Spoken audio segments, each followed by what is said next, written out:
Warning: the following broadcast contains strong opinions, playful antics, and controversial topics causing off-the-rails fun. Chances for being offended are higher than average for sensitive people. Viewer discretion is not advised. Live a little and have some fun.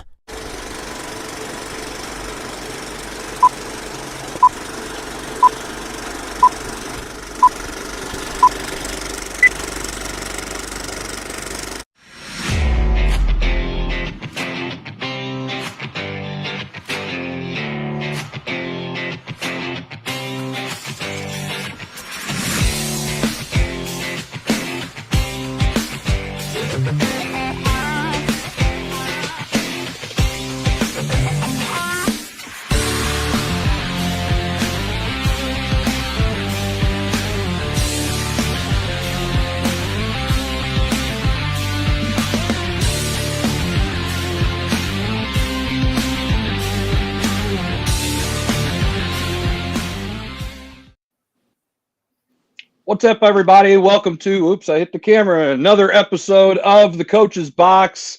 As you can see, I am in my basement, and let's bring the rest of the dudes in right now. And guess what? We're doing a virtual show because we literally can. So, fellas, how's it going tonight? Doing well. Doing fantastic. That's right, man. Hey, how about prime time? I'm just going to jump right into it. Dion. Wow. Hold on. I'm not even wasting any time. Not any time. No time wasted. Let's get into this right now. Dion. Are we talking about, is it real or is it just like a facade? Well, I mean, you talk about turning the roster over, adding 80-plus players to the roster. He said he was bringing his Louis. He sure did. He said all those other guys, I think they only kept about 10 guys from last year's team. So he said all those other guys can I guess, peace out and hit the transfer portal. And, man, it was a fun game. You talk about electric, you talk about up-tempo. Man, it was the best game to watch by far. Well, number one, I wish I could have watched it. Doggone DirecTV and Fox fighting. But, I mean, you knew what was going to happen, and I'm still debating on whether or not Colorado is that good or TCU is down a little bit this year. There's still little questions. I mean, I still think when you look at Colorado's schedule, after probably this week, and if they can go into Nebraska and beat Nebraska, okay, I may change my tune a little bit, but still, you're going to run that gauntlet that they've got to run. They've got to play UCLA, they got to play USC, they got to play Washington, they got to play Utah. I'm curious to see how they go against those teams when it starts coming down. And I think Nebraska's going to give them a test. I like Matt Rule. I think Matt Rule's going to do a great job for the Cornhuskers. Didn't show it last Friday night, in losing to Minnesota. But, yeah, I'm not drinking the Kool-Aid or the Prime just yet, so to say. The Prime. Blair, what about you, man? Well, I mean, can you hear me? Oh, my gosh, this guy. Now I got the dogs barking. Here we go. So, hey, welcome to the Blair house. But nonetheless, I mean, he's going to have them rolling all year. I mean, they're going to be fun to watch across the board. And so, it'd be interesting to see how they develop as the season goes, too. I think that's what's going to be kind of a fun thing to watch. Yeah. Hey, I will say this, though, Jim. You were talking about their schedule. They play in the Pac-4, okay? It's not like they're No. It's the Pac-2 right now. It's the Pac-2. Okay, Pac-2, too. State, My bad. Oregon State. Let's get it correct. Okay, so they're playing in the Pac-Oregon. And come on, man. I mean, it's not like the Pac-12's any good. I mean, you got – They're going to have the most QBs drafted into the NFL. The conference has the most QB. Their quarterbacks in the Pac-12 are legit, and they're better than every other set of conferences quarterbacks, bar none. It's not even. Yeah, close. but it's the West Coast thing. Williams from USC. It's the West Coast thing. I'm telling you, because nobody watches them. Nobody watches them. Okay, Jim. How do you stay up so late and then sleep in so late at the same time? How do you do that? It's like, don't message me. I don't know. I'm asleep right now. Hey, wait, you staying up and watching? You staying up and watching what? Oregon games? Come Yeah. on, man. Come on. Yeah, Nobody I watches those games. I love the Pac-Way. Late night Saturday night. Oh my gosh, it's great. But you know what? Zach's got a great point. Oh gosh, don't tell Caleb. me that. I am, because Caleb Williams is going to be in the Heisman running once again this year. You look at Utah's quarterback, what he did to Florida last week. UCLA's got a pretty doggone good quarterback. I mean, this league Washington produces and cranks out quarterbacks every year. Now, am I saying that Shakir is not a good quarterback? Absolutely not. I think he's terrific, but he is going to have to get tested before I can say that they're for real. He's going to get some tests coming up, and it'll be interesting to see how he reacts. Did you say Shakira? I'm sorry. Oh my god! Shakira. So the hips don't lie. I mean, Oh my gosh! I never heard of this guy. Who's this guy? You know what? I'm just so glad I'm back on the show after a few weeks, and this is how I'm welcome. Thank you so much, Dr. Miller. He's a dude that threw for over 500 yards last week. That's who he is. Hey, who'd they play? Who? The team that was in the national championship the year before. Who? Yeah, but once again, I know exactly who it is. Come on, Zach. Come on. I'm not sure if TCU is as good as they were last year, or if they're going to be a middle of the pack Big 15 team like they are going to be this year. They put up 42 points or whatever it was. The offense is never the problem in the Big 12. It's the defense. And so, I mean, it's par for the course. Just like Jim, we agree on a lot of stuff, but I'm going to sit here and say, hold the phone with Nebraska. I think Nebraska last week, not so fast. I think Nebraska, again, showed who they were. They're a team that when it's crunch time and they have how many one possession games that they've lost and in a row or whatever it was. So I think if they don't do some major adjustments going into this week, I think it's going to be maybe same thing. I think Colorado's got a good shot. The only thing that I'll say is that they have film on Colorado now. Nobody knew what was going to happen. Right. Nobody inside of Colorado, outside of Colorado, nobody knew what was going to happen. Now there's game film. True. What?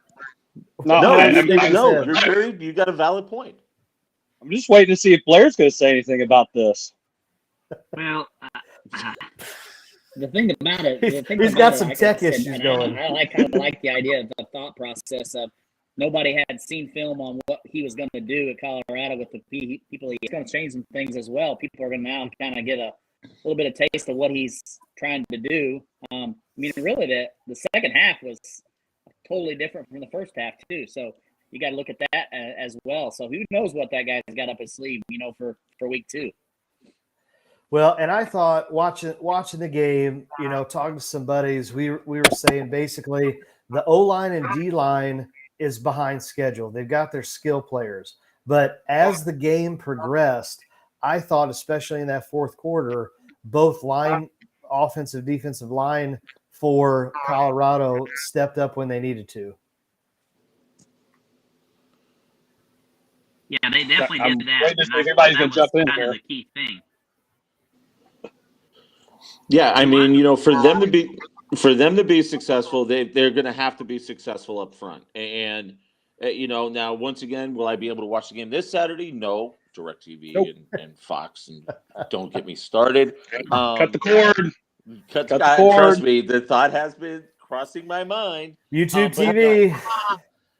I'm telling you, I think this game's a lot closer than a lot of people think. But once again, you've got to look at the schedule moving forward. This is a tough schedule for Colorado. Now, do I think that Prime's going to do a fantastic job with the program? Absolutely. Do I think what he did with the roster and all of that stuff? You know what? I know people hate it. The traditionalists hate what he did, but guess what? He took advantage of the portal. Right. He took total advantage of it, and that's one of the reasons it's there. I hate it. That's why I hate the portal. I hate NIL. And, the bottom line is this is how teams are going to need to move through. And that's why you're seeing all the super conferences. And I still say this, we're going to have 3 conferences of 20 teams, and then everybody else is going to be on the outside looking in. I like the portal, and I know we've kind of talked a little bit about that over the the last months or whatever. But to me, it's kind of like, again, a coach can go wherever he wants to. He's year in and year out. Why can't the players do the same thing? I mean, it's this day and age. Again, if I'm going to sit, I was promised the moon and stars, but then it doesn't happen. Well, I'm leaving. Why can't I? Again, if the coach can leave, why can't the kid leave? That's just kind of my opinion on it. Now, again, when you have 6,000 kids in the transfer portal and 3,000 get a new school, that's just the risk you're going to have to take. The one thing, though, about, and once again, I'm agree that, yes, kids should be able to that's it.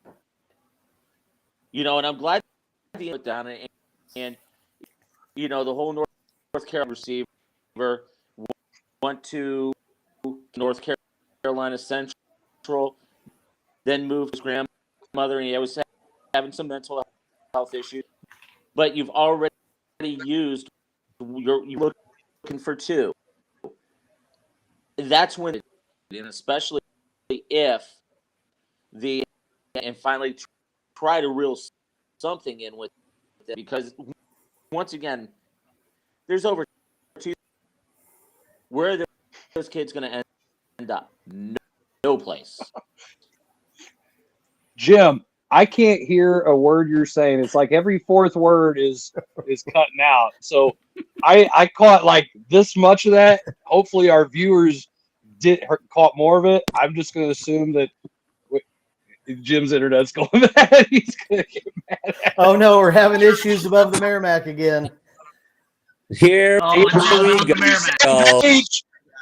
Damn you. Tony Teague says he has dial-up. Sometimes, brother.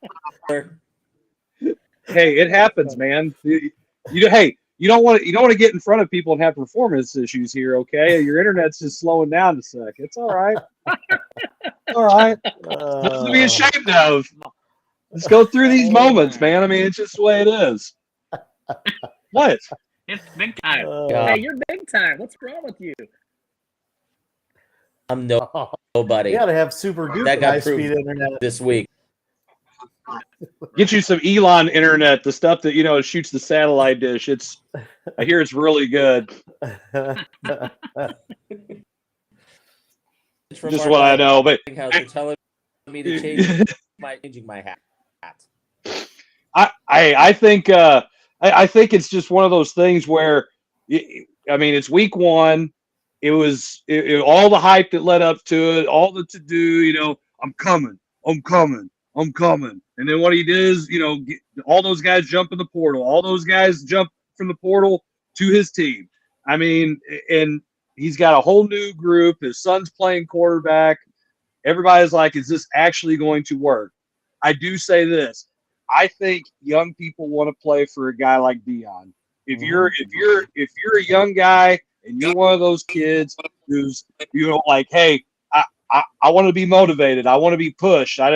But at the same time, I want somebody who can relate with me. Deion Sanders can relate with guys. He's just enough new school and just enough old school to motivate kids. And I think that's what's going to help him. Now, he might not win it all at Colorado, but you better be dang certain he's going to go from there to another program at some point, and he's going to be good at coaching. He's going to be one of those coaches. It's just a matter of time. So that tells me all of the other schools that had a chance to hire him, Auburn, some of the other Power 5 conferences that had some openings, if prime time comes in and in year 1, after week 1, I think people were saying maybe 3 wins, 4 wins. After this last week, he's got a legit shot at maybe 7, 8, maybe even 9 wins. You get to a bowl. Are there a lot of people saying, man, we we missed the boat on this. Maybe we should have done something maybe we should have pulled the trigger. And the thing about it is that it's been out there. It really has. I mean, he's got his documentary when he's at Jackson State on Amazon Prime. I guess nobody around the area in college football decided to watch that because he was doing the same stuff there. So, I mean, he did it when he was coaching high school in Dallas, Texas. He did it there. So, You know what it reminds me of? It's one of my favorite movies. It's Moneyball. It took and accepted to baseball. And we all know how that's worked out right now for the Cardinals. But it's the same way. People didn't want that. Jim, you are cutting. We need your whiteboard. It's like Wayne's World. I like it, jelly. That's what I was thinking of that whole time. I was just having to wait. No, Jim's going to come back and he's going to be pissed off. That's what's going to happen. He's going to be pissed. Blair, I think you're running on a delay right now. Really? Yeah, but that's okay. Yes, I think. Oh my goodness, guys! I love it. Internet, awesome. Yes, I love the interwebs. Jim says he's not coming back on. Taking his ball and going home. Hey, you never know, man. I mean, it's take Jim's spot. Oh gosh. So anyway, I think Prime's he's got it going, man. I'm kind of curious to see. I think he's going to show people that he can coach. I think there's a lot of those schools that are really, really regretting not hiring him and just thinking that he was all flash and whatever. No, he is a guy who's going to go and get kids. He is going to get these guys. They're going to come and they want to play for him, man. I mean, he's a motivator. Yep. I think he runs the table till you get to Oregon. I mean, that's their week 4. But that'll be a test just because, they're a potential, I say this, they're a potential playoff team from the Pac if Pac-12, if anybody could ever get to it. I mean, we could talk in another segment later on about all of the other colleges, all of the other conferences, I should say. Some looked really good, some looked really bad. But I think, to me, again, you look at you got Oregon, USC back to back. That'll be a tough couple weeks. And then again, you get towards the end of the year, you've got the Utah game. But they didn't have their quarterback this last time, and they still look pretty darn good. Yeah, and it'll be interesting to see how all those teams, those big name teams out there that he's going to play against, how they change, their thought process on how they play them too. Yeah, I mean, so the takeaway is, you've got a couple dudes that Colorado has, and so somebody else, I think, going into this next week is going to have to step up. Not only besides the 5-star receiver and the running back, I think there's going to have to be. Yes, they had 4 guys that had 100 yards. I think, to me, I'm going to make sure the halfback doesn't beat me and the one receiver doesn't beat me. So I think you got a game plan that way. And I think if you're Dion, you got to do the same thing. Yeah, absolutely. Yeah, and I mean, I think we're gonna see when we get to that point in the Pac-12 and really what they're made of. I mean, I hope it's exciting to watch. I hope he continues to win because, I mean, I root for the underdog, and I know it's not technically an underdog thing whenever you get all these new guys coming in like this. But, hey, at the same time, man, I mean, Jim mentioned it. You use what's there. The transfer portal's there. It's part of college football right now and college athletics. The NIL stuff is all part of it too. And for anybody to say, I don't want to use that when it's legal and it's there, then you're missing the boat and other people are going to take advantage of it. And that's what you're starting to see. You're starting to see some of these Colorado went from how many wins last year? How many? Oh, okay, so they matched last year's win total in the first week. Mm-hmm. All right, there you go. Now everything else is cake. Everything else they do now is cake. And it just adds to it. So why not do that? Oh, because I'm too good for that. Well, no, maybe you're not. Maybe that's the problem. You're not adapting. And as coaches, you have to adapt to the environment. You have to adapt to the game. You have to adapt to the circumstances. When we go and we play, we tell our kids, hey, they're calling it a certain way, so adapt to what's being called. New rule changes, you have to adapt to it. New styles of play. I mean, when they put 3-point line in, people are like, I don't know if we should use this or not. Let's pound it inside. And all of a sudden, the game's changed. So if you're in a team that still dumps it inside to the post player, you're missing out with the other schools that can play at the 3-point line. So the game has changed. The rules have changed. If you're not on that boat and if you're not doing that, you are going to be left behind. Yeah. Dabo. Well, and I liken it to college basketball when Calipari was doing the one and dones and he was having so much success early. Everybody's adapted. And sorry, Blair, Kentucky's kind of struggled because everybody has followed that same model. And, whatever's happened, over the course of the last few years.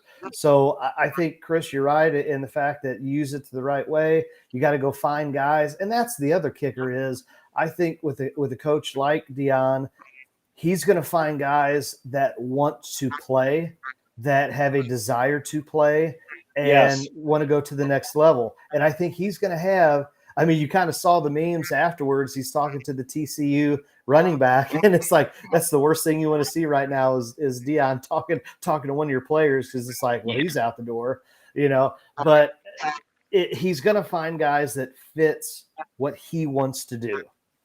Right. And why not? I mean, again, I can't stress this enough. What you have these rules in place, do that. And I mean, were we not? And I brought up Dabo. What's happening to Clemson all of a sudden? Don't have a quarterback. Haven't had quarterback play. I mean, that makes a big difference. If you need these things, advertise it. I mean, you have the ability to do this now.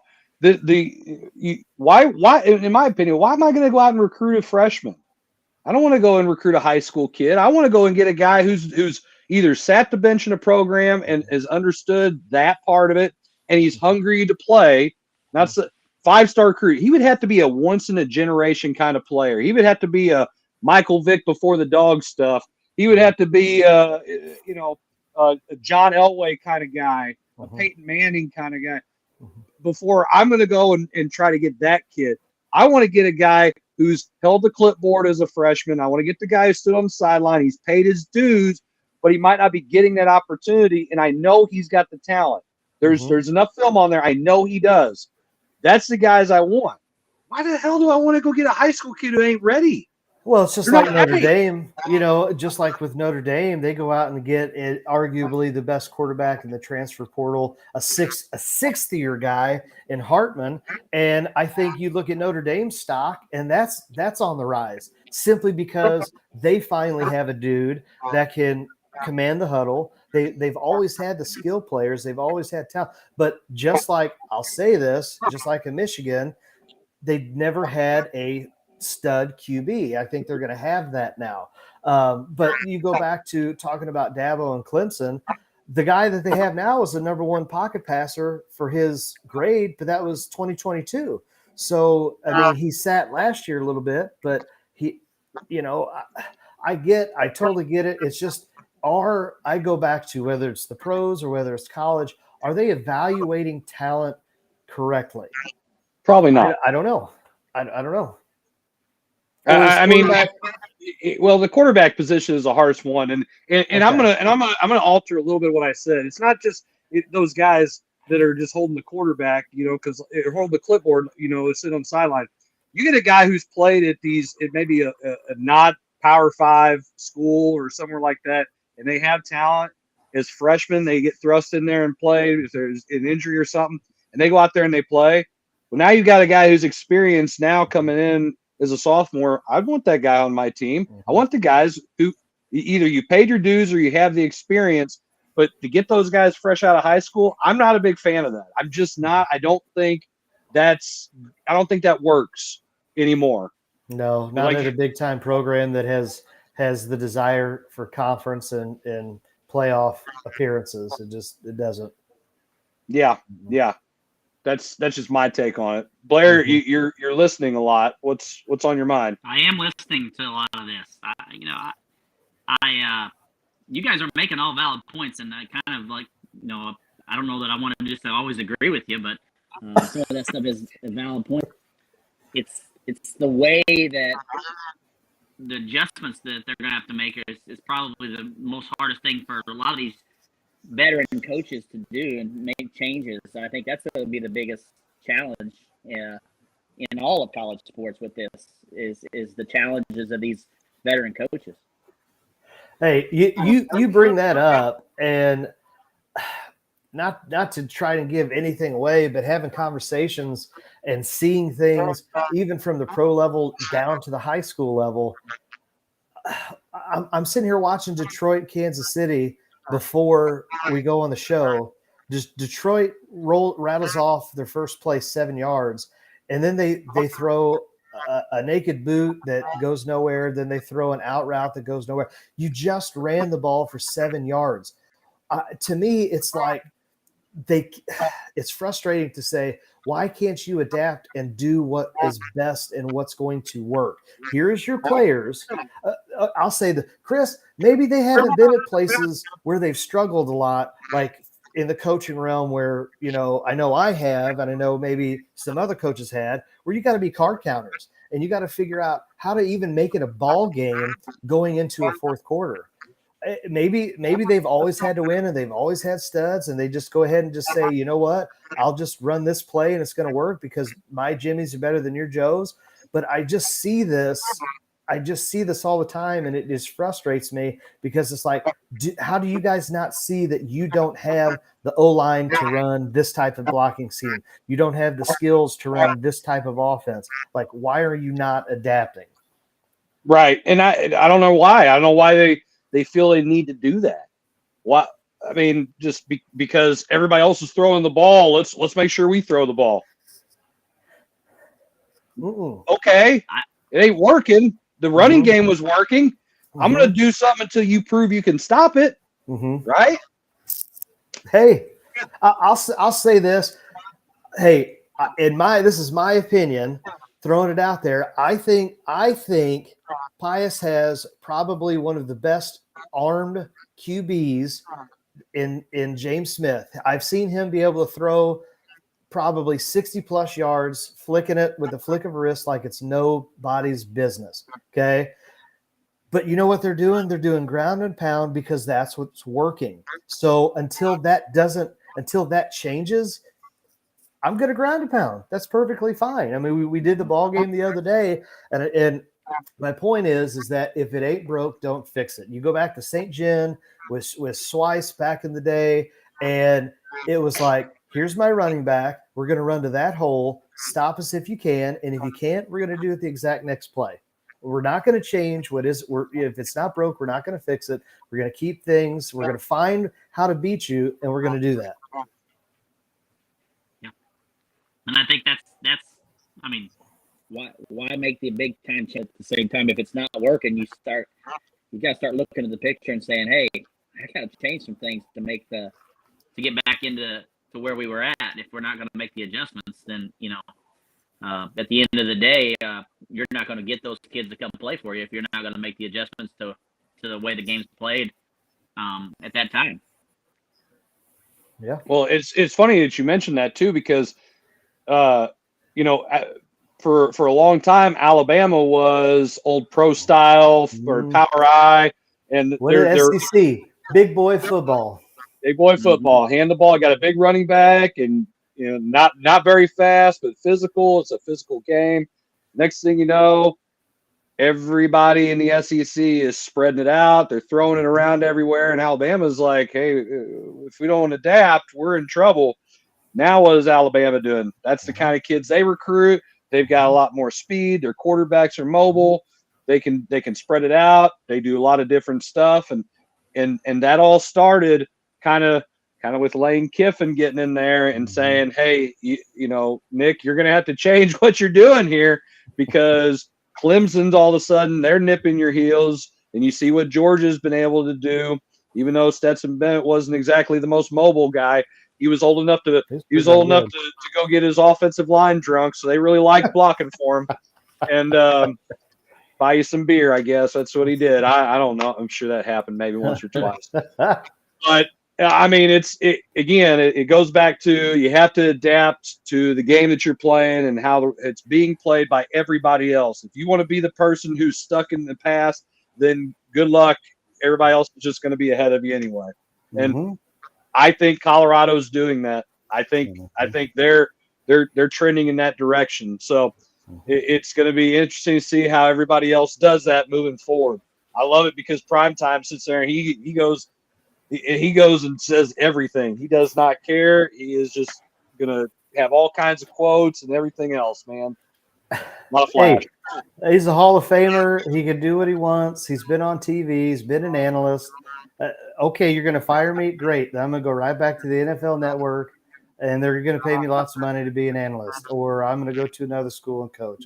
He's got options, and that's the thing. That's the beauty part about a coach, is when you have options, you can do and say kind of what you want and not have to worry about some of those repercussions.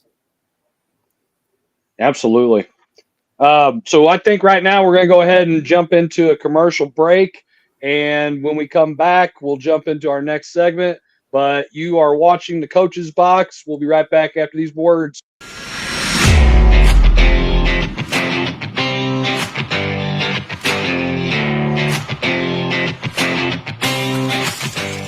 I'm a tailgater tailgating to get to my tailgate. Now, it might not get me there any faster, but hey, it gets me ready for football. Let's tailgate. I can't go anywhere. But you're so busy watching me tailgate that you don't see the one in front of you. And your cut rate car insurance, it might not pay for this. So get Allstate and be better protected from mayhem. Like me. Mayhem is everywhere. Are you in good hands?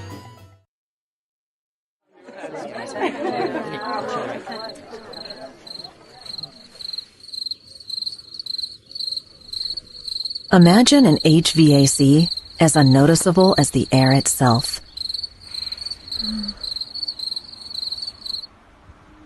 Sounds pretty good, huh? The new Daikin Fit.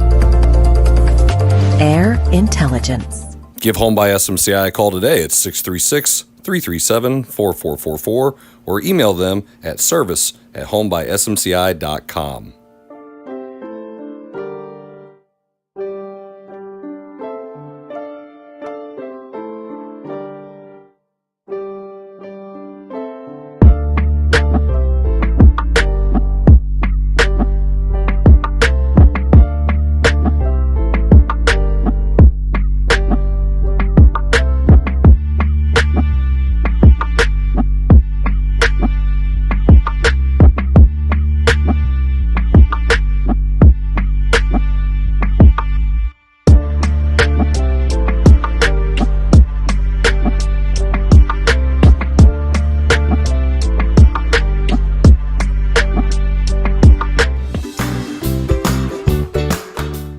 Hey guys, it's Jeff from Case and Bucks, personally inviting you and your family to come check us out. We've taken over ownership back in September. We've made some great positive changes, got the same legacy wings, got some amazing pizzas, some awesome burgers, hamburgers provided by Kenrick's. We'd love to have you down. Come check us out. The beer's cold, the air conditioning's working, and we're looking forward to seeing you all. Take care.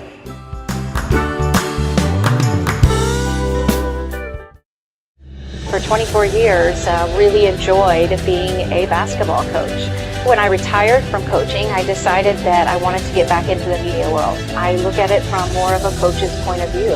I love to showcase guests. I love to tell their stories, not just locally and regionally, but nationally as well. Joe Namath, Kurt Warner, Patrick Ewing, Katie Smith. Not just talk about their accolades, but what they have given back to the game, what they've given back as leaders in their community. And I want people to be able to listen to my show and to be able to take that into their life. They're going to be able to live their life like a champion. That's a show right there that I feel like is worth listening to.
Hey, everybody, and welcome back to the next segment of the Coach's Box. We appreciate you guys tuning in.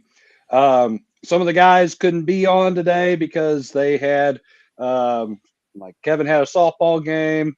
Jarvis had to go and watch his daughter play, I believe. Jim has had some issues with his internet, and we love having these guys on. There was a lot of stuff that they all wanted to talk about, so we'll jump in. We'll try to carry the show. It's still going to be tough because it's hard to replace those guys. But we got these two guys with us, Coach McVey, Coach Blair. So we're gonna make it work. And what's next on our agenda, Zach? Well, let's kind of continue on a little bit with the college football. We're kind of talking a little bit about primetime last segment, but there was some obviously week one. It's weird that they have a week 0 in college football, but week 1, and there was a lot of different games that were played, and there were some really good games, and then there were some kind of clunkers. If you're a Power 5 guy and you're thinking to yourself, hey, are we going to go to the college football playoff? If it's based on week 1, I don't know. So, I mean, we'll talk a little bit about MIZ. ZOU. There we go. They got their win. Chris, I mean, if you had a chance to maybe watch a little bit of it, or what were some of your thoughts? And maybe after watching some replays talking about Mizzou. Well, I mean, unfortunately, when I have to go and do a bunch of farm work, I don't get to watch as much as everybody else who gets to enjoy their Saturdays, casually in their lounge pants watching college football. But what I do know is I know that it's a big year for Drink. I know that he's not the only one who's kind of in this mode where if you don't win, you're going to be in trouble. There's a lot of programs like that. And I think we just lost Blair here. That they're trying to figure some things out. They're trying to make sure that they're ready to go and they're going to be and be in a competitive position to have a chance for that playoff. And if they don't, I think there's going to be some coaches that are going to be out the door. Duke beating Clemson the other night was a big one. Yeah, I know you wore your Duke. Yeah. Dookie, just like that. But there's I mean, and now that's why I kind of brought up Dabo earlier, because it's like, wait a minute, man, you're not catching up to what everybody else is doing here. Well, and I know you talked about it. I know we kind of talked about it last segment, but Dabo has made a point in the past seasons to say that we're going to recruit guys out of high school. We're not necessarily going to do the transfer portal type stuff. And you know what? Hey, I mean, it's kind of that philosophy, adapt or die. And it didn't look good after week 1, but I mean, kind of going back to Mizzou, Chris, they played South Dakota. The question is that everybody locally in the state, is there a QB competition? Is there not? I thought we were under the impression that they were going to kind of split some time, and instead, Horn really is just kind of relegated to the backup or mop time type role. He's got a cannon, man. I know he throws 97 for the baseball team. It's just something different when the football comes off of his hand. But I thought QB1, I thought he did a good job. He's going to be that game manager. He's going to be that guy that says, "Hey, take care of the football. Don't turn it over." But I looked at Horn and being excited. I know he threw the pick, but it really just bounced off the receiver's chest and into the other team's hands. But man, if you're like, "Hey, let's open it up. Let's try and do some fly routes or something like that and go downfield," he's got the arm for it. I think I like their place where they're going to be at going forward with either QB. I just want to see more. Everybody's talked about the play calling. I want to see more. So it's either, do you not have the plays, or do you not have the players? They're going to have to do something more, like you said, Chris, if they want to win more games in the SEC. Yeah, I agree. Blair, welcome back. I think your screen froze. Yeah, I was just looking at Zach talking, and there was no voice. That's exactly what Chris did when we coached together. I was waiting for it. I was just thinking that's probably what Mandy was kind of wishing, is like, "Oh, just be there, but I don't want to hear you." Right. But no, I mean, I'll tell you another big upset, or not really an upset, but probably the game that was supposed to be the marquee game was Florida State and LSU. And man, I'll tell you what, I mean, that's the only one I got to watch a little bit of, because it was Sunday night. I think that's when it was Sunday night when they played, and I was actually watching it with my dad, and he was like, "Man, the SEC sucks." I mean, he's my gosh. Like, what? Okay, tell them why they collect all those rings that the SEC. And again, he made the argument that most people make whenever they say, "Well, the SEC, it's Georgia, Alabama, Tennessee, and garbage." Okay, because LSU just didn't win a few years ago. Okay, but what have you done for me lately?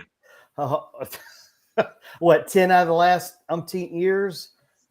So the SEC is the SEC. Can you say it's top end loaded? Sure, but you know what? I will still take the quote unquote lower level of the SEC teams over any of those other conference lower school or lower affiliates. I think they run roughshod. Somebody said, "Oh, well, North Carolina, South Carolina."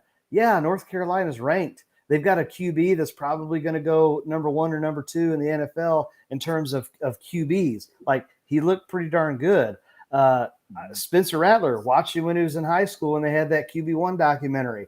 Didn't think much of it back then. He's been around. I don't think he was the answer to solve South Carolina's problems. So kind of night and day in terms of the programs where they've been headed. But you talk about LSU and Florida State. My whole thing was great first half. Again, Blair talked about it last segment. It's a game of adjustments. This is nothing new for Brian Kelly team. He was notorious for this, even up at Notre Dame, about being a slow starter. And but again, you're in the SEC, you're at LSU. It's kind of like Predator. Hey, you're bleeding. I ain't got time to bleed. Guess what? You're in the SEC. You're at LSU. You don't have time to lose week 1. You don't. It's championship or bust. And well, they didn't play the game at LSU at night, right? No, they didn't play it. That game was played in Florida, right? I mean, I'm just saying, like, and that I ended up watching that. What is it, Swamp Kings documentary? Oh, yeah. And I hate Florida. Oh, I hate Florida. I just do. I never have liked Florida because I liked Florida State when I was a kid. Growing up, Florida State was I could good. see that. I mean, I like Bobby Bowden, just that whole demeanor, but I didn't like Florida, and I always rooted against Tebow. I like Tebow now more than I liked him then. Okay. Right. Because I loved it when he cried. I loved it when they lost. I hated the jump pass. I didn't like Chris Leak. I mean, I was just I can't stand it. Watching that documentary, first off, I still think Urban Meyer is like the world's worst human being. That will not change for a long time. Doing the stuff we did in Jacksonville, we've been on this show and talked about it. Terrible. I feel a little bit like he's maybe gained just a little. He is still I don't know. I still feel like he's a horrible human being. Anyway, Florida, just that playing at Death Valley, Tebow talked about, those guys talked about it. That is an intense place to play. The SEC has probably the most hostile football environments in the country. There's a reason why it's tough to play in the SEC, and that's because you have to play those games on the road. And for Florida State not to have to play them at Death Valley, not play at LSU, I'm telling you, it's a different beast right there. That's just my opinion. That's what makes me, that's besides the top couple of teams, that's what makes the SEC the toughest conference in America is the home field advantage that they each get. Yeah. That's my thoughts. Blair, what do you think? Well, I mean, I do agree with that. I think that's the place you play at. It does make a huge difference. I mean, having that home field advantage is a huge advantage for any SEC team for sure. I think that really makes a huge kind of plus for any team in the SEC. And anybody that's coming from outside the SEC to play a team in the SEC, I think you're fighting up a losing battle at that point because, I mean, that's just a tough environment to play in. And like you said, Chris, I mean, you go down and down there to Florida. I mean, I lived in Gainesville for about 3 or 4 or 5 months there, and that place is crazy about football back in, the early 2000s. So, I mean, they're not as crazy as they were then, but now, but nonetheless, I mean, that was a crazy time for them back in, 2001, 2002. Which one I think that makes a lot of difference. But you go in and place anywhere else in the SEC and play, it's a tough environment to play in. I mean, even going to Mizzou and Columbia is a tough environment to play in, with everything going around it. So. I tell you what also just must be super, super tough is those Big Ten teams, man. I mean, we talk about who knew the mighty Hoosiers of Indiana was going to give Ohio State a run for their money. Jim? He's not on right now. Okay.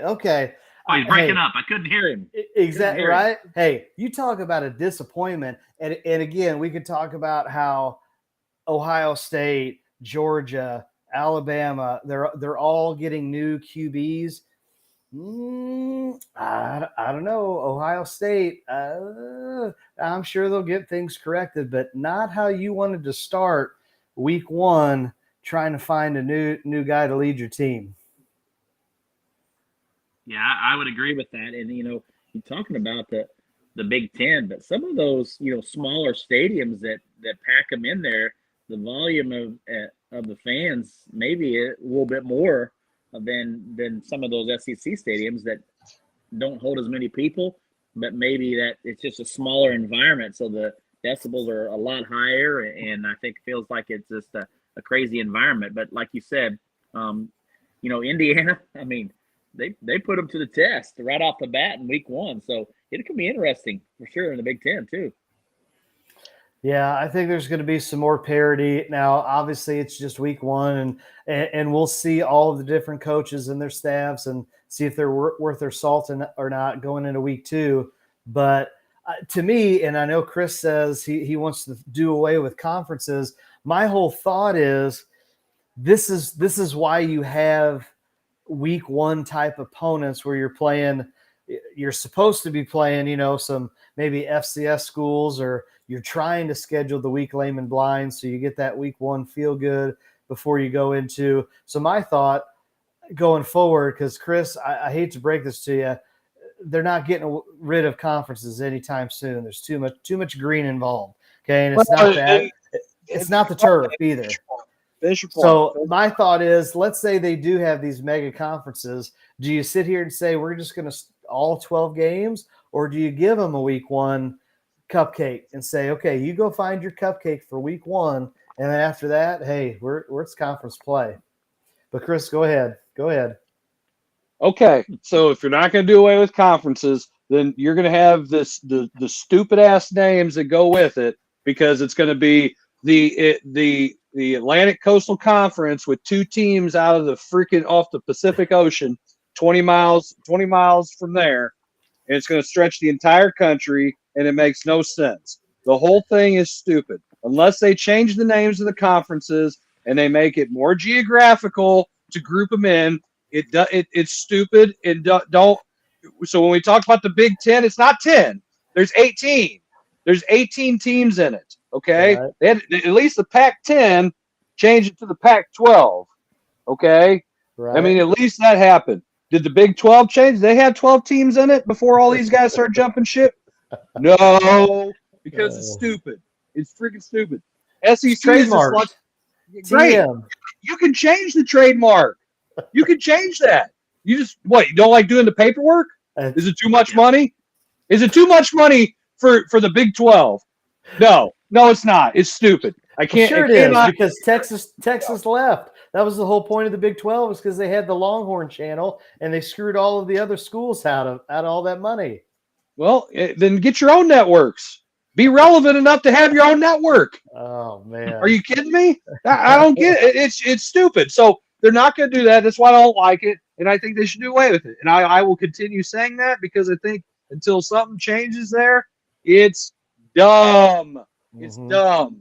But the problem is, you cannot have a cupcake in week 1 and think that if you're not the elite, where you're not Georgia and Alabama and Ohio State, because everybody just loves them, and the Big 10, 12, 14, 18, whatever, they're outside of the couple teams there, they're not any good, but they're the big whatever, and it's like, oh, okay, well then that's why Ohio State, woo, and whoever out of the Big 12 that year, you can't be a low-level team. You can't beat Ole Miss and get away with. Ole Miss has been good, but you can't be somebody. You can't be somebody who's on the edge. Vanderbilt. When you get to that point, possibly lose a game to the actual powerhouse, and they're going to come back and say, "Well, you played the Citadel in week 1, so your strength of schedule isn't any good." Well, so did Alabama. But they're Alabama. They're Georgia. They're Ohio State. They can do that. You can't. So my point is, my point is, that's why you can't. I would just rather just go ahead and play those schools. Play the tough games. I mean, if you watch On the Move, the Caravan Sports Preview Show with Jim Powers, our teams in Missouri are starting to do that more. They're not having those big schools playing the cupcakes in week 1. They're turning around and playing some of the top. I mean, you look what CBC does. They're going out there and playing teams out of state. They're going to Chicago and playing, and they turn around and play the number 76 team in the nation and the top team in Arkansas last week, and they lost. You know what? They're still really darn good, okay? My question is, and I know we're switching gears, how does that factor in? I wonder how that factors in to the MSHA system, how they do the points and how they figure out who gets the seedings. Like, to me, common sense. Yep. Okay, what about forfeits? Like, that's the other thing. So, like, okay, so Blair, you are coaching 9 games, but Miller, he's only coaching 8 games. You pick up an extra loss, Blair. He gets 13 points because a team decided to forfeit in week 8 or week 9. How is that? Okay, Chris doesn't like the word fair. How does that work in the mathematical equation when Blair's like, wait a second, hey, give me 13 easy points in a week to get everybody healthy before we go into districts. Like, how does that go into the seeding or the point total? Do you guys know? I mean, I don't believe that it's legitimately an even playing field at that point. Just because, how is that fair at the fair point of you didn't get to play a game and you still got 13 points. Right. I played a game and I didn't get those 13 points. Well, you're going to say about scheduling. Okay, well, I can't control what the other team does, if they show up or, they get a bunch of kids hurt and they can't form a team that's out of my control. So I feel like there is a little bit out of their hands at this point. With that, I think that's something that needs to be more of a even playing field across the board. Yeah, Chris, do you know? I mean, I think when they forfeit, they get the automatic 13 points or whatever it is that you get for the win by. I actually think the score is technically 13-0 or whatever. That way you're getting the formula doesn't change in those wins, and people like, if Jim was on here, Jim could probably explain that. I'm pretty sure that's how it goes because that's what you have to do. But I would be frustrated, and I would say I want to be able to leapfrog that other team, especially if that means I get to host. If that's the difference between you hosting and me hosting, hey, too bad. Like that's I get it. It stinks. You got a forfeit win. Well, if that's the case, we'll just start in week 10. We'll go 9-0 and have 9 forfeits. We'll get the 1 seed. Like again, there has to be some value in playing the games. Great value. Great value. Ooh, well, I don't know, man. I don't know if we can do that. And we struggle with that on the regular. I do think there could be a better way to do it. I think that personally, because of how crammed football is in the fall, that they don't have. You can't say that. Well, if you didn't. If you lost a game, then you get that other week to play because there's a bye week built in. You don't have time for that. You don't have time to go do that. So if you can't pick up an opponent that, who, like say somebody drops out, or forfeits, is sick, COVID, whatever, you can't pick up that team in time. You just have to go with it. And it is an unfortunate thing. I don't know if there's a factor in the formula for, let's say, winning percentage, because if Riley and I both have 1 loss, and like you said, I've played 8, he's played 9, he's 8-1, I'm 7-1, his winning percentage is higher. Therefore, if does that factor into it? Do I have to have a certain number of games? I don't know. I'm not in control of the rubber bands and the math at Misha. If I was, things would be a lot different. If I was king of the world for a day, that'd be fun. But I don't think there's no good way to make everybody happy anyway. And when you don't have the ability to play those games, like when you look at what happened in St. Louis, they weren't, the Vashon game, you couldn't play it. Sorry. So what do you have to do? They had to forfeit. I mean, it's just the way it is, and that's the world we live in. So that's the best that they can do. Just my thoughts. I don't know anything. Kind of interesting. I mean, I think it could be a conversation, a topic conversation for the rest of the guys too. I think they'd be interested to see how they kind of feel about that too. Oh, and when we get everybody back on, that'd be something that we can talk about, because I'm sure, given how society is going right now, we're probably going to see some games not be played at some point, kind of like what we did, a few years ago. Really excited about all that nonsense. But either way, I mean, there are going to be those incidents and things that come up that prevent us from playing football games in high school football. So it's just it'll be interesting to see. And I agree. I'd like to get everybody else's take too, and just kind of see how that plays out. That can be a topic for another day. We are going to go ahead and jump to our last break, and when we come back, we'll talk about a couple of really interesting things that will probably get everybody's blood boiling, and then we'll see you guys all later. You're watching the Coach's Box. Be right back.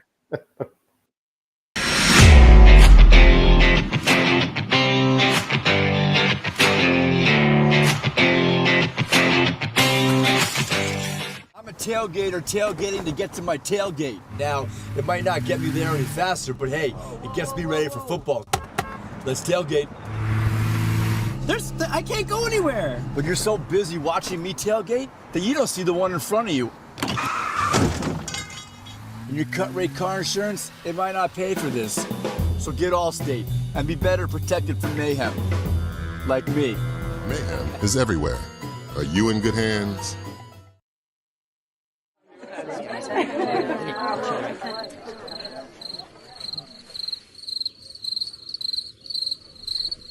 Imagine an HVAC as unnoticeable as the air itself. Sounds pretty good, huh? The new Daikin Fit. Air intelligence. Give Home by SMCI a call today at 636-337-4444 or email them at service@homebysmci.com.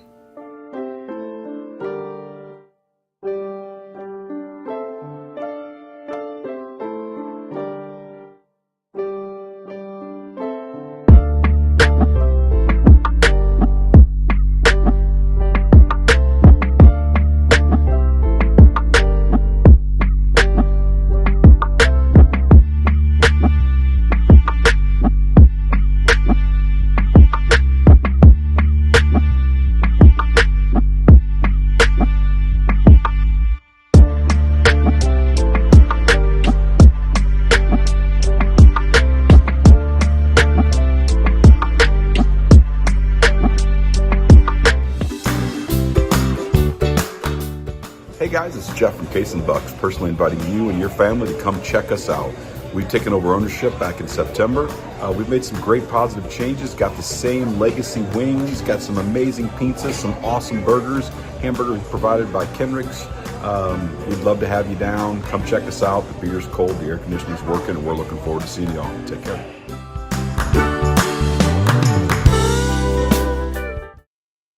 For 24 years, really enjoyed being a basketball coach. When I retired from coaching, I decided that I wanted to get back into the media world. I look at it from more of a coach's point of view. I love to showcase guests. I love to tell their stories, not just locally and regionally, but nationally as well. Joe Namath, Kurt Warner, Patrick Ewing, Katie Smith. Not just talk about their accolades, but what they have given back to the game, what they've given back as leaders in their community.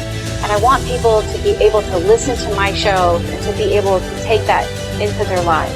They're going to be able to live their life like a champion. That's a show right there that I feel like is worth listening to.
Hey, everybody, and welcome to our final segment of the Coach's Box. We'll go ahead and jump right on into it. Zach, why don't you go ahead and tell the folks here at home what our next segment's going to be about? I know you're excited to. I'm frustrated. I'm frustrated because I grew up watching the Dream Team of 1992. Good team. And then watching the team in 96 and just seeing just ultimate domination, world domination. It's not even close. And I have to turn on the TV and watch some ESPN or listen to it on the way to school, how USA basketball has basically fallen off a cliff. Now, we could sit here and say, oh, it was only one loss and they got to play and they won after it. No, we grew up and we watched the Dream Team. Why? Because it was important to the superstars to play for their country. Yes. Yeah.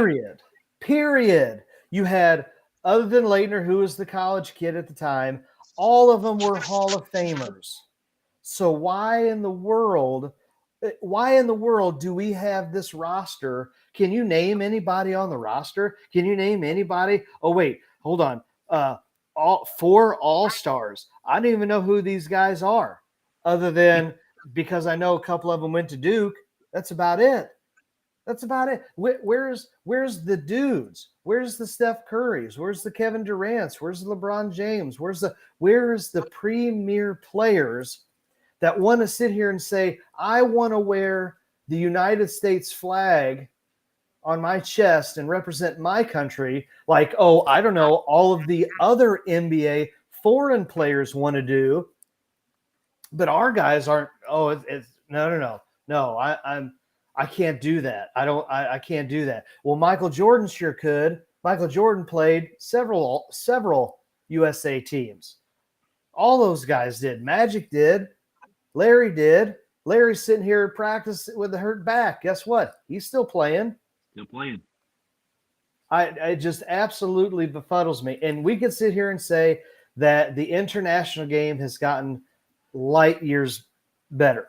We could sit here and say that, and it has.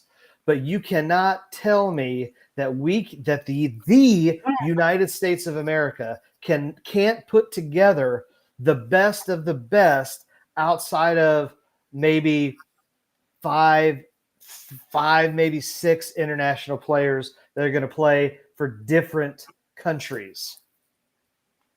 Go ahead. That was the missed calls moment with McVey, I guess. Well, the thing about it is you look across the board and you look at the roster, and I pulled it up here. Some of these guys, I don't even know who they are, who they play for, or where they come from, or it's like anything else. Who are these blanking guys? And like you said, it's not what we've used to seeing over the past 2 decades, and it's just frustrating to think that people don't want to play for the country that they live in, and it's just bothersome to me to not one of those high profile guys to want to go and play. Now, I also do think that the injury issue has caused a lot of these high name profile guys to say, heck with this, I ain't getting injured because I don't want to lose out on my money, the opportunity to make more money and those things. So the times have changed, and I think it's really disgraceful to the United States that those guys don't want to play for that country that they live in, and it's just it's not good basketball. It's scary to think that you've got some good guys on there, but you don't have the best of the best playing together like you did, like you said, in the 92, 96 era. That was just totally fun to watch. Well, you said it right, Zach, that there's no dudes. There's no really good players. These guys it's like taking the G League and a couple of guys who are not even they might get a max contract playing for New Orleans or something because New Orleans can't get anybody else to come play there. That's what Banchero. That's the only guy that I would say, oh, he might be okay, but who's he in comparison to, those other guys in the NBA who are studs. Riley's right too. Nobody wants to get hurt. It's not the Olympics, so we're not going to put any. It's not time to do that. We'll jump in when it's time. No, and we proved that after we had that whatever team that was terrible. The 03, I don't even know. It wasn't 03 because that's an odd number. But they were 04, I think. They were bad. The Larry Brown coached USA basketball team was really bad.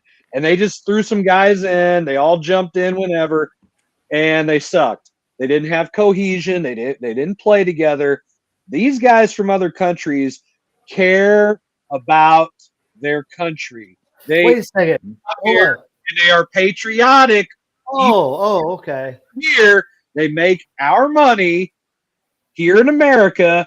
They go and they take care of their families back home, and they play for their country back home because that's the flag that they grew up underneath. There was national pride in their country. Our country, for all intents and purposes here, does not have a very this nationalism kind of view here. Nationalism, bad. You like this country, bad. Well, you know what? We have people who don't want to play for this country, and we're over here going, well, why are our international sports not as any good anymore? Because people don't care like they used to. No. That dream team cared. The redeem team, and I say this, and I hate LeBron James, but he was a part of that group with Kobe and all those guys. They cared about getting it back. LeBron's old now. LeBron doesn't need to play play for the USA team. There's plenty of dudes that are young and still they have bright futures. They should be the ones playing, not a bunch of scrub-a-dubs that we had to this guy's dead, cross him off. I don't understand what's so bad about it. You might not like this country. You might not agree with the politics. I don't give a damn. But whenever it's time to go and play USA basketball or USA baseball or USA whatever it is, take your ball, take your equipment, and go freaking play because you're the best in our country and you need to represent. End of story. If you're not that kind of guy, then in my book, you drop way down. I go back to you kind of brought it up a little bit. You're playing for pride, you're playing for your country, and for some strange reason, why is that bad? Why has that been bad over the last umpteen years? We get into the politics of athletics, and we get to the point to where, so and so doesn't want to go visit the White House because of who the president is or what. No. That's an honor. That is an honor to go, and I don't care what sport you were in, professional, collegiate, what have you, to go and visit. Like, that's an honor that anybody else would love to go do and be a part of. And we've gotten away from that. And Chris, you're right when we say, unfortunately, it's all politically motivated. I think part of it's the same way too. I really do when it comes to this basketball stuff. I mean, you go back to the Redeem team, they just didn't throw them together in 08. No, they played multiple years together to get to that point. And so again, hey, when we watch the World Baseball Classic and we talk about Yachty and how he wants to go coach and do all of that for him, and then you see all of the Latin players, they want to go play. And then you got dudes from Cuba that are like, I kind of want to stay here in the United States. I kind of don't want to go back there. It just blows my mind that you see other countries and other people that play for their countries respond so much with their love and affection for their home soil. And it just seems like we have just fallen flat. It just does. Yeah, and I think it's become, like you had said earlier, Chris, I think it becomes more of a political thing, but at the same time, I think it becomes now, we the international game has really started to rise up, and I think that has kind of changed the way things are ran as well, because these international players play literally year round, and so I think that they take that into consideration, that they've given, if they're playing here in the NBA, they're only playing a certain amount of months, and then they go back home and play the rest of their, year playing for their home team. So I think that has a lot to do with it too. That we have a bunch of international players playing in the NBA, and I think it's kind of completely changed the way the NBA is being played as well. Well, but I mean, the fact of the matter still, it doesn't matter if we have a bunch of guys from other countries playing here. They go home and they play for their countries.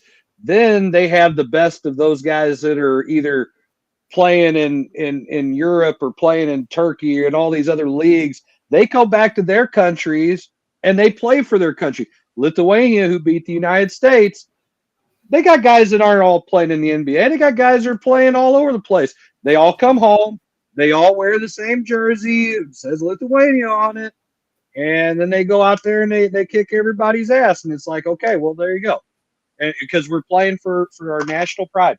I'm sure there's a lot of things in these other countries that these guys are playing for that they don't agree with, that they don't like, and they don't like the politics.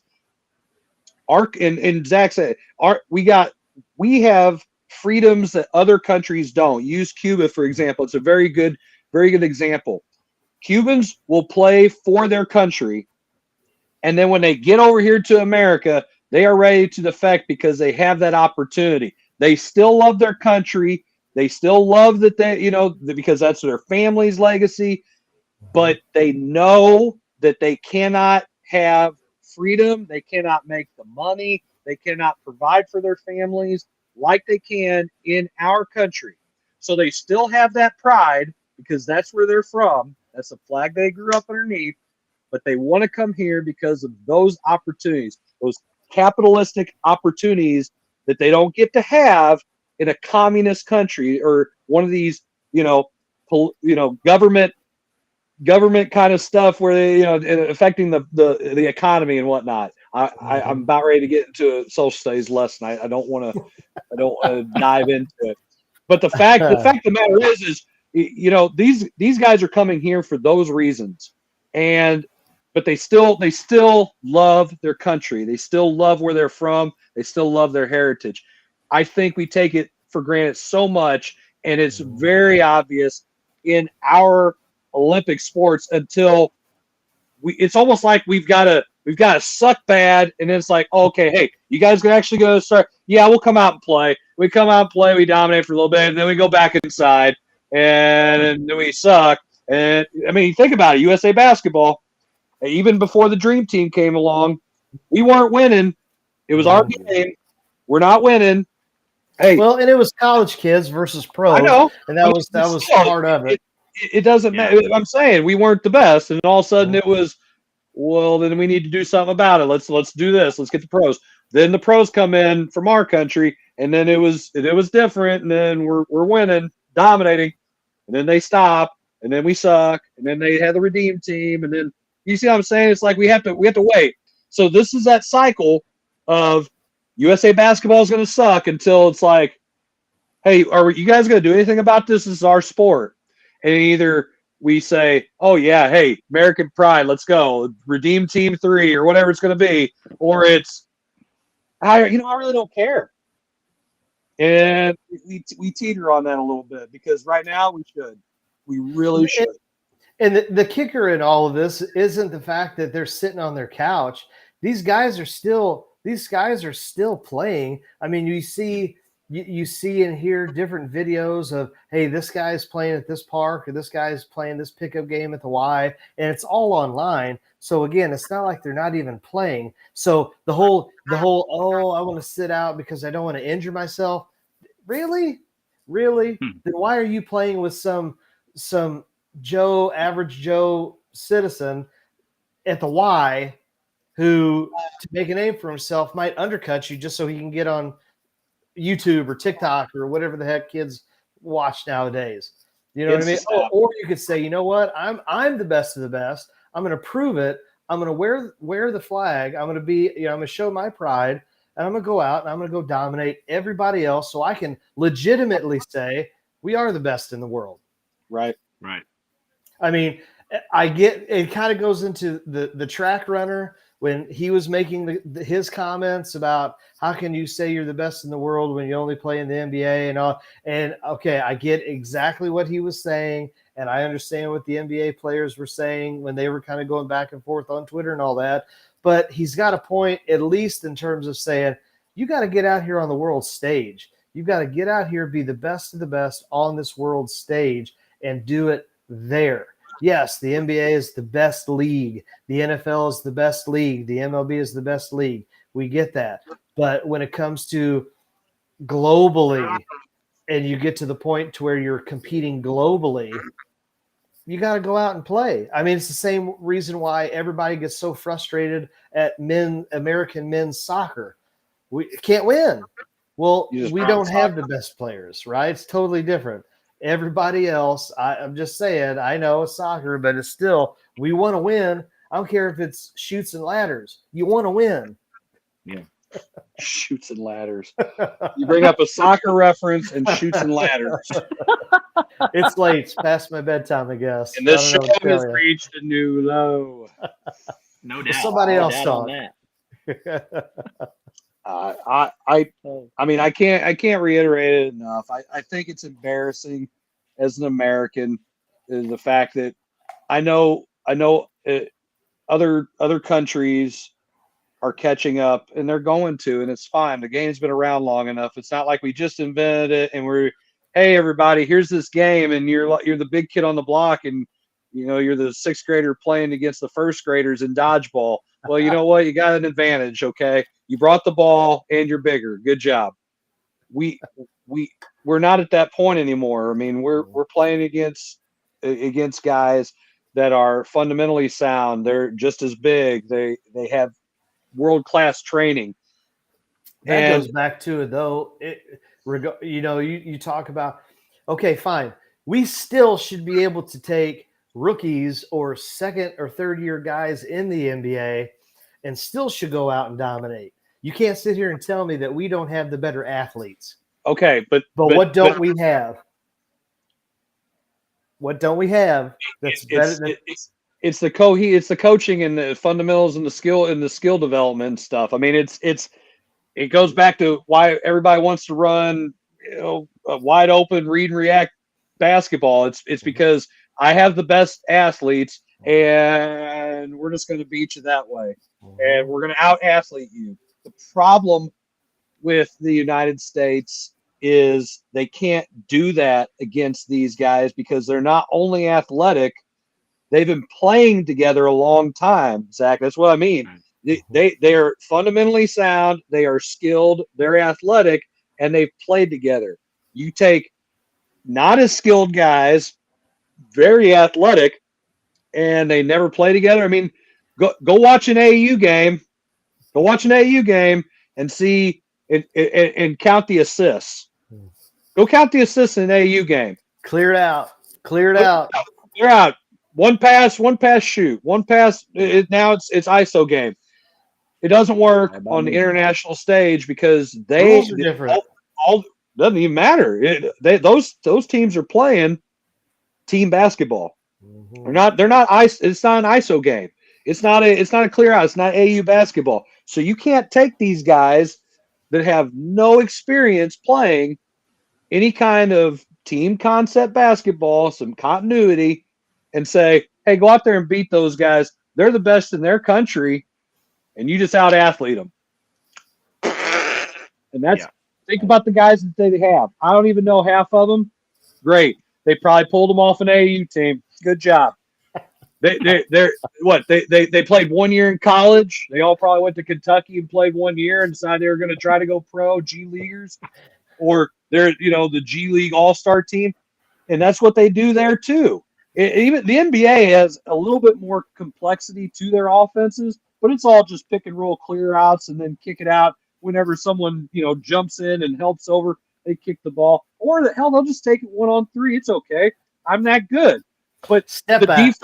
The defenses on the world stage are better, and you can't just turn around and do that 4 or 5 different times like can in the NBA and think, well, we'll score 3 out of 5, they'll score 2 out of 5, and we'll win. No, those guys are going down there. They're going to run some clock. They're going to get that. They're going to set back screens. They're going to do all this stuff, put you through the middle, some flex action.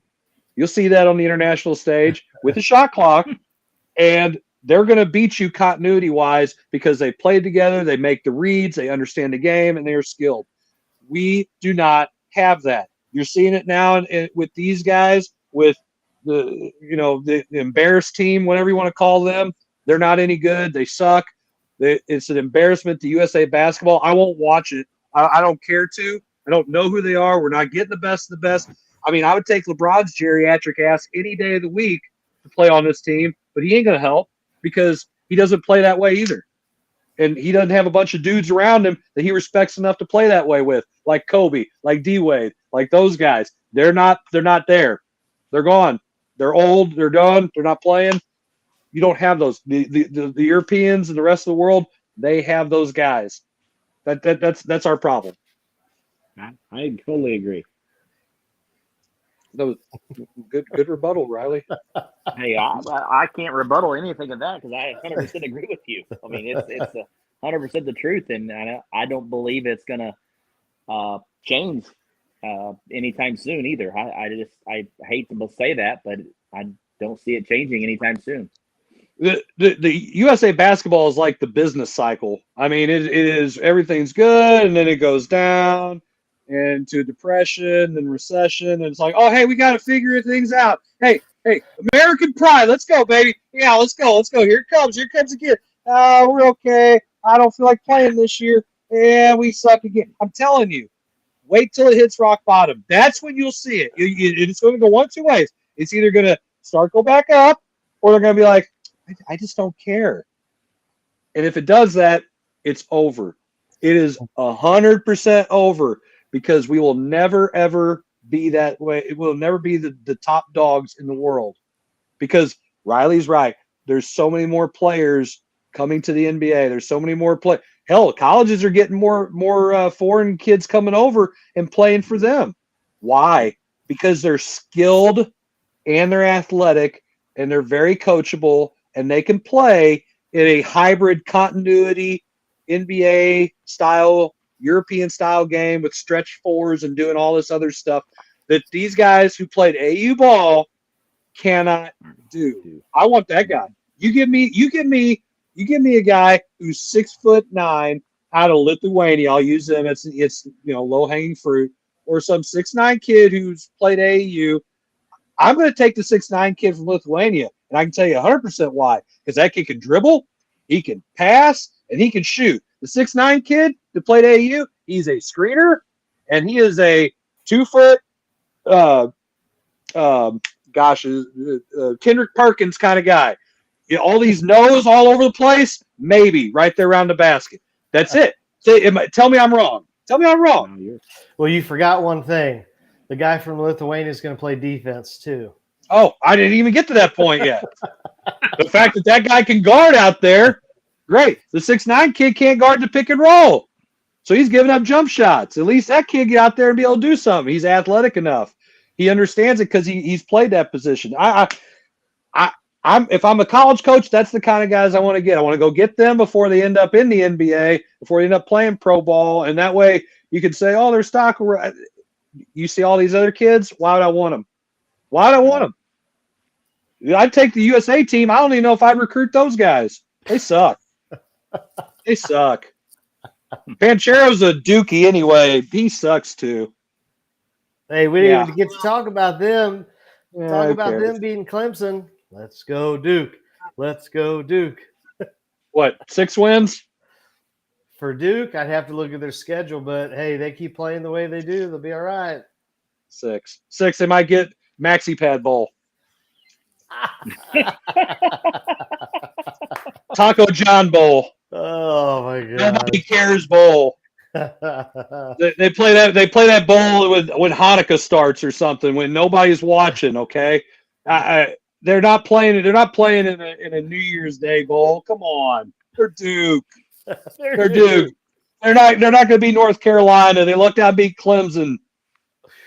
Do they play Virginia Tech or are they in a different division? Doesn't matter. They're not going to win. I don't know if you watched that ball game. That wasn't too much luck. That was a beat down. That was a good ball game. I'm just telling you. Duke football. Come on, stop. Duke's relevance in the world is now on the downturn. Your boy John Shire cannot bring it out. I'm just telling you, it's not happening. Duke football. Are you kidding me? You can tell right now. You're talking about Duke football. You can tell Krzyzewski is not around because Krzyzewski wouldn't even allow Duke football to be talked about. You're playing Clemson? You're playing Clemson. Nobody cares. I'm Mike Krzyzewski. Duke basketball. There's no way. Now he's gone. It's like, oh, we have the opportunity to actually people. You have a football team? Yeah, we got jerseys and helmets. Everything. Oh, wow. Hey, I had no idea.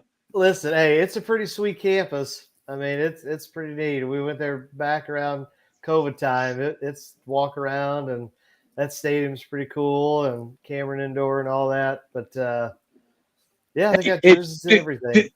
Duke football is like Kentucky football. As soon as Kentucky basketball started dropping off, it was like, oh, my gosh, wait, there's a football field here too? Oh my gosh, we can go here and play football. We don't have to sit the bench maybe at Tennessee or get the water. We can come here and play. Wow! And guess what? Kentucky. Oh my gosh, they start playing. It's like, hey, we can get to 6 wins too. Yay! Duke Kentucky. Nobody cares bowl. 2004. No, hey, 3. The new black and blue bash. Oh my gosh! So bad. I'm just telling you. You're talking about going back to 1992 again. So there you go. It's not. Anyway, the guy who grew up without football didn't have. Doesn't matter. Hey, I grew up without football, and I'm telling you right now, Duke football and Kentucky football is just come on. Might be Rutgers. I mean, might be able to be Rutgers. They're in the Big Ten. Lindenwood. You can play Lindenwood. They are D1 now, so there is that. Hey, Kansas is going to be playing Lindenwood next year. I wonder how much money they're paying Lindenwood. Hey, Lindenwood might be able to beat them. Woo! That'd be awesome. That would be good. Kansas. You talk about again basketball schools. Kansas was all. Some people had them predicted to be halfway decent this year in football. I'm just telling you. They play in the Big 12. Come on. What conference is that? Yeah. Hang on. How many schools do they have left? I don't know. Big 12 is fine. They have 12. The Big 12 is fine. They are going to be left with the SEC, the Big 10, and the ACC, and then the Big. No. I'm saying, do they actually have 12 teams in it? Oh, okay. Not after this year, because Texas and Oklahoma, yeah, they're going to get some of the Cincinnati, right? Yeah. I don't know. Yeah. It doesn't even matter. Come on, man! It's a Big 12. They suck. Gee whiz! I mean, wait, TCU.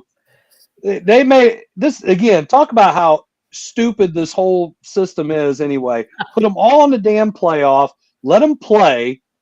Okay. Because somehow TCU made it to the national championship last year. They had no business playing there. They won. They won to get there. You can't say they didn't have any business. They won. They beat the teams that were on their schedule, got in the playoff, beat Michigan, and that's how. See, Chris, this is what happens. Michigan. You put teams. Yes. Michigan. A 2-time Big Ten conference champion. Yes. True. Michigan. When's the last time Michigan won? Oh, when have they done anything? When have they done anything? Florida State's been there before Michigan has. Come on. And I'm being an Ohio State fan, and Ohio State, they just cheated before you were able to cheat. Come on. Hey, Ohio State has a national championship because some referee got paid off in that Miami game. Oh, Dude, my wear gosh. glasses. Oh. Worst call ever.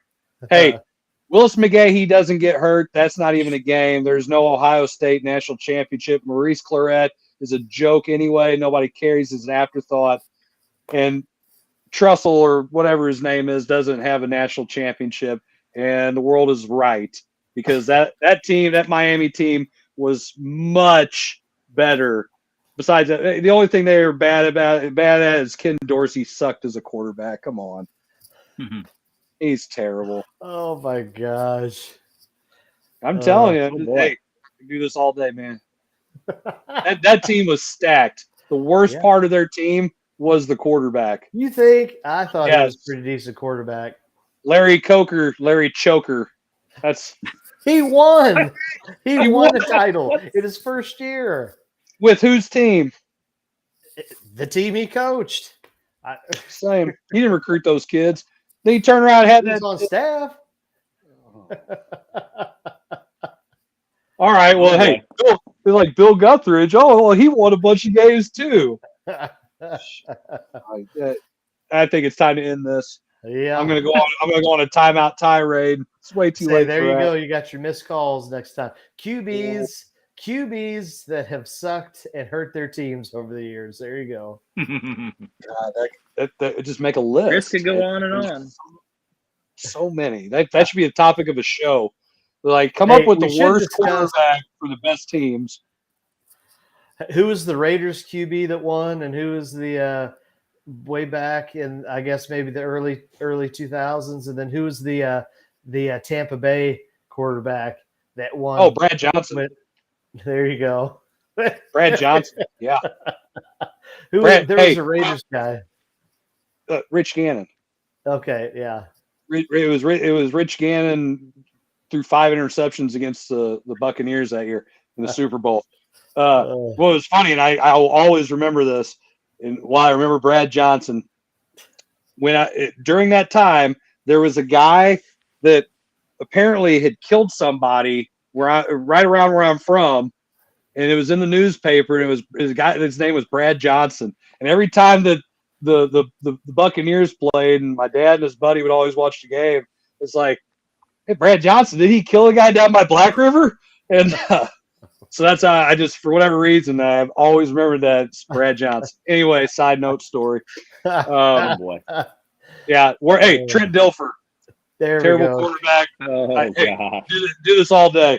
We'll go ahead and wrap this show up. But, we'll have some football to talk about next week with our pick'ems and with the start of the NFL season. So for the guys who couldn't be here, Jim, again, technical difficulties. Kevin and Jason had some late nights as well. But, appreciate everybody tuning in. We'll be back next week, we hope, with the show. There's some kind of scheduling stuff we got to figure out, especially with the MBCA clinic that's going to be going on next week. So don't be surprised if we have to take a week. If not, we'll see if we can figure something out. But we should have On the Move at the Caravan Sports Preview Show. We'll get you guys some matchups and get you ready for another awesome week of Missouri high school football in the St. Louis Metro and Jefferson County areas. If you don't have anything to do tomorrow night, the weather's going to be great. Get out and watch some high school football. Yeah. It's going to be good. There's some really good matchups. If you can't get out and watch them for whatever reason, find a streaming service, Streamline Sports. Some of the schools have direct feeds to YouTube, and it's all free. So make sure you take advantage of any of that free, the free stuff that these schools are putting out there. And some of these schools are actually having kids call the games. I know we broadcasted last weekend and had St. Pius' own Will Becker on the broadcast, and him and Zach did a great job. I think once Will gets over his butterflies a little bit, he's going to do a fine job. He was a little nervous about everything, but I think once he started to get comfortable, I think he's already talked about wanting to do another one. So we get a chance to broadcast some more games, we'll definitely be jumping into that. was a lot of fun. Zach did a great job carrying it as he always does. And we'll be having Riley's podcast hopefully getting on here in the next couple weeks. Just trying to line up some guests so that way he can have some stuff to talk about. And that's on schedule here, isn't it, Riley? Yes, it is. Hopefully by next week we'll have a couple of guests on, and we'll be able to get that rolling out here. At least one a week, if not two. Sounds awesome, man. But we'll let everybody know when we have that going. And like I said, we'll see if how this coming week goes, and if we're going to be back on, if we can make it happen. If not, hey, we'll take a break. We still got plenty of other content for you to watch, and it's all how much, Zach? Free. So anyway, for all the guys that were here and all the guys who couldn't be here, appreciate you guys tuning in. You guys have a great night. God bless, and we'll see you all next time.